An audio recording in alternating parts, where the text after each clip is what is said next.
السلام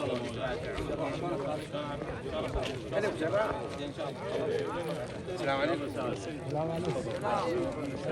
تبعك على الرياض. تفضل. بعد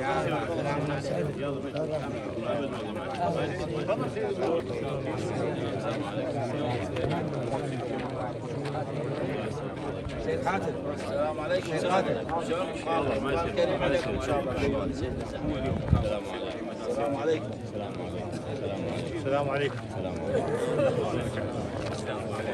ساداتنا الكرام، ونحن في هذا اليوم ونخطب بما يقول رسول الله في المناجاة المروية: إلهي إذا أعطيتني مالا فلا تأخذ سعادتي، وإذا أعطيتني قوة فلا تأخذ عقلي، وإذا أعطيتني جاها فلا تأخذ تواضعي. فها هم اليوم النظراء لكم والإخوان لكم في الدين والوطن والموطن والمحافظة، قبيلة الكرماء والشجعان، قبيلة آل بعاضر المحترم. جئناكم ونحن نقول: لا يعرف الحليم إلا عند الغضب، ولا يعرف الشجاع إلا عند الحرب. وأقولها كثيرا: ولا تعرف أخاك إلا عند حاجتك إليه. فنحن اليوم نقول لكم يا ساداتنا الكرام بهذا الجمع وأمام هذا الجمهور: واهم والله، واهم والله، واهم والله من ظن المال حلا بهكذا قضية وهكذا قضايا. الندم والاعتذار والحقوق محفوظة، وهذه راية بني حسن سارت أمامنا. فختاما وأعتذر، ومن أراد الحديث فليبدأ بما انتهيت، وأقول حبا بهذا المجلس وحبا بجدكم الإمام موسى بن جعفر وحبا بالحاضرين جميعا، نقول: يا آل بيت رسول الله حبكم فرض من الله في القرآن أنزله، كفاكم من عظيم الشأن أنكم من لم يصلي عليكم لا صلاة له. نعم، لا أطيل لأن الإطالة مذمومة، ولكن السياق المحترم منهم، فليتفضل جناب الشيخ المحترم بهذه الكلمة. وأعتذر من السادات ومن المشايخ والحاضرين، ولا تحسب علي على أنها محابات، ولكن هكذا آداب الكلام ومجلس كلام أمير المؤمنين. فليتفضل جناب الشيخ مشفوعا بذكر محمد وآل محمد.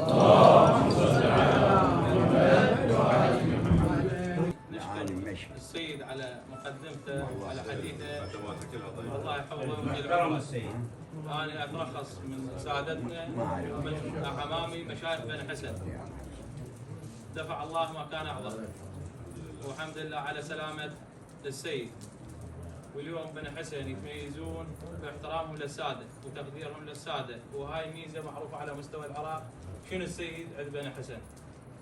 اليوم أخواتكم بني حسن يجوكم، سادة مشايخكم آل بعارضي متمثلين بالشيخ عمرو العبد زيد، شيخ آل بعارضي، يا مرحبا. يقدمون الاعتذار لأخواتهم ولسادتهم على الحدث اللي صار، وكلهم متأسفين وما قابلين على صار ويا السادة، وزعلانين على زعل السادة. واحنا هاي القضية متبنيها الشيخ قيس آل محسن الجبار، الله يطيل عمره والله يحفظه، واعتقد هو اللي مقرب وجهات النظر بين الطرفين. واليوم احنا من اجينا زين اجوا اخوالكم لقوا الشيخ قيس قدامهم.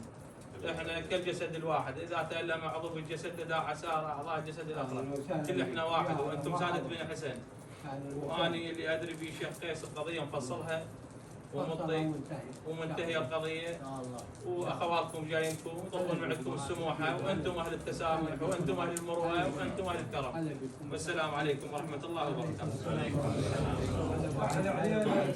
باسم الساده الجلال نرحب بكم اجمل ترحيب سادة ومشايخ وكل الحضور، ونقول لكم اهلا وسهلا ومرحبا بكم. للتوضيح نقطه، انا مو شيخ على الساده، سادة بني حسن واحنا خدام للسادة وهم السادة. انتظر عامر آل عبد الزيد هو يدافع عنهم والهم وقال بعارض اخوتنا وعشيرتنا الثانية، واحنا ماكو فرق. قال السيد قال العارضي والسيد هم اثنينهم اولاد. الخطأ حصل والخطأ كان ما مقبول، واني دخلت بالقضية وكان عامر آل عبد الزيد زعلان على ابو عارضي حتى نقلها نصا للمشية وللسادة حتى يسمعون. وانا رحت رضيت عامر آل عبد الزيد وقلت له هذا الموضوع لازم تدخل فيه، لانه اذا ما دخلت فيه هذا يحصل من وراء حرام. الساده زعلانين وما حد واصلهم كان ذيك الفتره والمفروض كان اكو تواصل ويا الساده. فهاي خلت زعل عند الساده. انا من رحت وارضيت عامر آل عبد الزيد، اجى ثاني يوم وشرب شاي عندهم واخذ من خاطرهم وشرح لهم بما عندهم.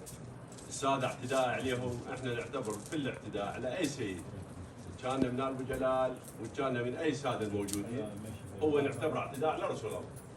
ما مقبول، لان احنا ما دام نحترم السيد ونمشي قدامنا مو لازم نعطيه قيمته ونعطيه احترامه. هسه اكو خلافات، السيد مو نازل بزبي، اكو يصير اختلاف ويصير بوجهات النظر وغيرها مو اكو حلول للامور غير هاي الحلول اللي اتخذوها ابو عارضي. هذا الحل معقد، مو حل يحل لنا قضيه وانما يعقد لنا قضيه. فهذا الامر اللي حصل حقيقه على الساده مرفوض من عندنا ومن البعارضي، يجاوز البعارضي وحتى اهل القضيه الاكبار والعقلاء انا متاكد ما يقبلون، لكنه سواه الشيطان.